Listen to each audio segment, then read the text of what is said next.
Assalamualaikum warahmatullahi wabarakatuh. Balik lagi di channel GP Media bersama kakak Kahizki. Yang kali ini kakak akan membawakan prediksi soal TPS UTBK 2022 tentang pengetahuan dan pemahaman umum. Nah, di sini kakak sudah menyiapkan beberapa soal yang akan dibahas. Oke. Langsung saja ke nomor yang pertama. Dalam majalah Bunda yang diterbitkan tahun 2010, pada halaman 37 terdapat kutipan pendapat Sugianto dalam artikel karya Agra Mahsudi sebagai berikut. Orang gemuk dan anak-anak usia sekolah jauh lebih rentan terserang sakit hingga meninggal akibat virus flu babi H1N1. Oke, Sugiarto 2008-11. Jika Ikang mengutip pendapat Sugiarto tanpa membaca bukunya, ya, kutipan yang benar adalah yang mana? Nah, kalau misalkan tanpa mengutip bukunya, ya, yang harus kalian lakukan adalah menuliskan kembali. Ya, berarti kan mengutip dalam kutipan, sehingga kita harus membawa atau menulis ulang lagi halaman yang telah dikutip oleh orang tersebut, ya, yang orang tersebut itu adalah orang yang kita kutip. Oke, di sini berarti ada 3 orang, maksudnya seperti itu. Nah, berarti kutipan yang paling benar adalah yang E. Kenapa yang E? Gara-gara di sini itu Ikang mengutip yang pertama itu adalah Sugiarto, ya. Nah, mengutip Sugiartonya itu tanpa membaca bukunya langsung. Itu mengutip Sugiarto dari buku yang lain. Sehingga Ikang itu harus mengutip terlebih dahulu Sugiartonya, baru mengutip kembali buku yang dia baca, yang di sana terdapat tulisan Sugiarto. Oh, berarti jadi seperti ini. Menurut Sugiarto 2008 halaman 11 dalam Mahsudi. Oke, berarti Sugiarto ini kan tulisannya dikutip oleh Mahsudi, terus dikutip lagi sama Ikang. Oh, berarti Ikang itu selain mengutip tulisan Sugiarto, dia juga harus mengutip dari Mahsudi, sehingga terdapat 2 kali pengutipan. Oke, menurut Sugiarto 2008 halaman 11 dalam Mahsudi 2010 halaman 37 menyatakan bahwa ketika kita ingin menyampaikan kutipannya secara langsung, berarti kita harus menggunakan yang namanya tanda petik, dan juga kalian tidak boleh mengubah kata-katanya, baik itu ada yang typo ataupun yang enggak, ya, berarti kalian harus tetap tulis apa adanya. Oke, sehingga jawaban yang cocok itu adalah yang E, ya. Oke, seperti itu. Kita lanjut ke nomor berikutnya, nomor 2. Di sini sudah ada teks, ya. Teks yang cukup panjang, dan kemudian kita akan menjawab pertanyaan yang diajukan. Oke, masih teksnya. Pernyataan yang paling sesuai dengan isi tabel tersebut. Oke, berarti kita harus mengacu pada tabel, ya. Jangan membuat pendapat sendiri. Yang A itu pertumbuhan upah lebih sejajar dengan pembangunan infrastruktur daripada konsumsi swasta. Lebih sejajar. Oke, berarti kita lihat dulu pertumbuhan upah itu lebih sejajar yang mana? Yang sejajar dengan infrastruktur kah atau konsumsi swasta? Nah, berarti kita harus lihat dulu dari tahun ke tahun. Oke, upah itu 2010 itu di angka 7%, sementara infrastruktur itu 28 dan konsumsi swasta itu 5%. Nah, dari sini saja kita udah tahu mana yang lebih sejajar, apakah upah itu dengan konsumsi swasta atau dengan infrastruktur. Karena angkanya lebih dekat dengan swasta dibandingkan dengan infrastruktur, maka pernyataan yang A itu salah, ya, karena harusnya sejajar dengan konsumsi swasta. Yang B, arah pertumbuhan seluruh aspek perekonomian meningkat tajam kecuali aspek konsumsi swasta. Oke, meningkat tajam berarti nukik, ya, si grafiknya. Nah, berarti ini juga bisa salah, ya. Salah juga. Kenapa? Diekspor. Coba lihat sama kalian, ya. Diekspor bagian 2011 sampai 2012. Nah, coba dari 20 ke 21%. Itu bukan peningkatan yang cukup tajam, ya. Karena hanya perbedaan 1%. Kalau misalkan udah 2%, 3% boleh dikatakan signifikan. Oke, berarti yang B salah. Yang C, pertumbuhan aspek pembangunan infrastruktur dalam 3 tahun membentuk garis lurus yang meningkat. Oke, garis lurus yang meningkat. Coba lihat, ya, di sini. Untuk infrastruktur itu dari 28% menjadi 32%, naik 4% kan, ya. Oke, yang kedua itu 32 menjadi 35. Oke, ini pun juga naik. Oh, berarti dia itu cenderung naik, ya, garis lurus yang naik, karena kenaikannya itu nggak terbilang jauh, ya, 4% dan 3%.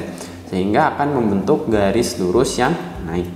Oke, nah yang C ini masih bisa kita terima ya, sehingga jawabannya itu yang C ya untuk nomor yang kedua. Kita lanjut ke soal nomor 3. Penulisan teks tersebut bertujuan agar membaca.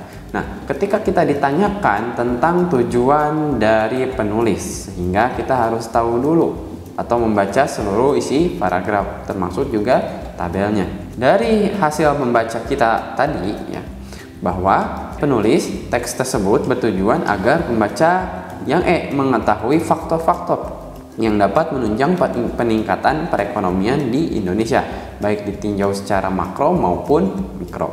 Oke, tadi kan kita juga sudah dikasih tabel ya, tabel tentang perekonomian di berbagai bidang, upah, konsumsi swasta, dan lain-lain. Oke, berarti untuk nomor 3 ini jawabannya adalah yang E. Oke, itu dia jawabannya. Kakak lanjut ke nomor 4. Di sini ditanyakan pernyataan berikut yang tidak sesuai dengan isi paragraf di atas. Oke, berarti di sini kita harus membaca terlebih dahulu ya isi dari tulisan ini. Kemudian kita cocokkan dengan pilihan-pilihan yang ada. Yang A, membuat panik. Nah, kalian bisa mencari kebenaran dari pilihan yang A itu dari penurunan order dari asalnya 100% menjadi 50% atau menjadi setengahnya. Nah, penurunan ini membuat panik ya pengusaha kecil akibat adanya FTA ini atau Free Trade Agreement ya, atau perjanjian dagang bebas. Oke. Yang B, para pelanggan pengusaha sepatu di Kabupaten Mojokerto lebih memilih sepatu impor daripada membeli sepatu lokal. Nah, ini ada di kalimat terakhir yang intinya adalah para pelanggan itu memilih menunggu sepatu impor yang akan datang ke Indonesia dibandingkan memilih sepatu buatan lokal. Sementara yang C, sejak Januari lalu. Oke, berarti di sini patokannya yaitu Januari lalu. Kalau ada kata-kata Januari atau kata-kata bulan Januari itu sama berarti pernyataan yang C ini benar. Ini ada di kalimat nomor 2. Oke, mereka mengaku merugi sejak isu digulirkan pada awal Januari. Yang D, akibat FTA ASEAN Cina, kerugian para pengusaha kecil di Kabupaten Mojokerto mencapai 50%. Ya, ini juga betul ya, karena pengusaha sepatu kecil ini termasuk ke dalam pengusaha kecil. Oke. Oh, berarti jawabannya adalah yang E. Banyak pelanggan pengusaha sepatu di Kabupaten Mojokerto menghentikan permintaan pesanan karena menunggu pelaksanaan FTA ASEAN Cina. Pengusaha nih ya, pengusahanya itu nggak menghentikan permintaan, tapi mereka tetap memproduksi hanya sebatas 50% saja. Oke, berarti untuk kata-kata menghentikan ini salah ya, sehingga jawaban yang tidak sesuai adalah yang E ya. Itu dia untuk nomor. Lanjut ke soal berikutnya. Simpulan isi wacana di atas. Nah, ingat kalau simpulan beda sama ide pokok. Kalau ide pokok itu kan kalau nggak di awal ya di akhir. Kalau simpulan berarti kalian harus membaca terlebih dahulu keseluruhan teks. Nah, dalam teks tersebut diceritakan tentang bendungan di Desa Jatirogo. Nah, di sini disebutkan manfaat-manfaat yang ada dari bendungan di Desa Jatirogo tersebut. Nah, sehingga dapat kita simpulkan bahwa bendungan dari Bantalan Karet itu sangat bermanfaat karena disebutkan manfaat-manfaatnya di dalam isi teks tersebut. Sehingga jawabannya itu untuk nomor 5 adalah yang B maksud. Itu dia jawaban nomor 5. Kakak lanjut ke nomor 6. Penggalan pidato tersebut bertujuan. Oke, tujuan.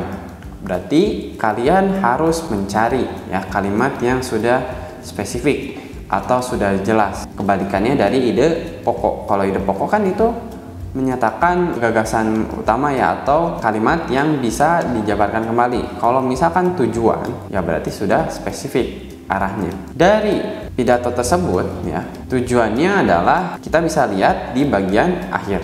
Biasanya kesimpulannya ya disebutkan, oleh karena itu mari kita tingkatkan kualitas pelayanan dengan penuh ketulusan, kasih sayang, dan rasa tanggung jawab. Sehingga tujuan dari pidato tersebut adalah yang C ya, mengimbau agar Polri meningkatkan kualitas pelayanan kepada masyarakat dengan penuh tanggung jawab. Nah, itu sesuai dengan penggalan teks pidato tersebut. Oke, sehingga untuk nomor 6 ini jawabannya adalah yang C ya. Nah, itu dia jawabannya. Lanjut ke nomor 7. Nah, ringkasan berikut yang sesuai dengan isi paragraf di atas. Oke, nah yang dinamakan dengan ringkasan itu harus sesuai dengan bacaan yang ada. Tidak boleh ditambah maupun dikurangi. Ya, dari awal sampai akhir. Oke, nah sehingga kalau misalkan kalian baca dengan teliti, maka jawabannya itu adalah yang A. Nah, pilihan yang A ini menjelaskan peristiwa dari penggalan teks tersebut, karena kan yang kita ringkas itu cuma bagian paragraf ini saja kan. Nah, sehingga kita perlu meringkas bagian penting mana saja yang terjadi di setiap paragraf. Beda dengan yang B. Yang B itu hanya menjelaskan beberapa bagian dari paragraf tersebut dan kemudian ditambah maupun dikurang. Sehingga salah. Yang C juga sama. Ya, tidak sesuai karena sudah terjadi penambahan maupun pengurangan dan seterusnya di E dan yang di D. Sehingga untuk nomor 7 ini ya, pilihan yang tepat untuk ringkasan dari paragraf tersebut adalah yang A ya. Oke, itu dia untuk nomor 7. Mungkin untuk pertemuan kali ini kakak cukupkan sekian. Jadi kalian harus lebih hati-hati lagi ya dalam membaca suatu paragraf. Nah, mungkin saja di sana terdapat informasi yang sangat kita butuhkan untuk menjawab soal. Dan jangan lupa bagaimana cara untuk mengutip dan juga membuat sebuah ringkasan ya dalam suatu paragraf. Mungkin itu saja yang bisa kakak sampaikan. Kurang lebihnya mohon maaf. Assalamualaikum warahmatullahi wabarakatuh.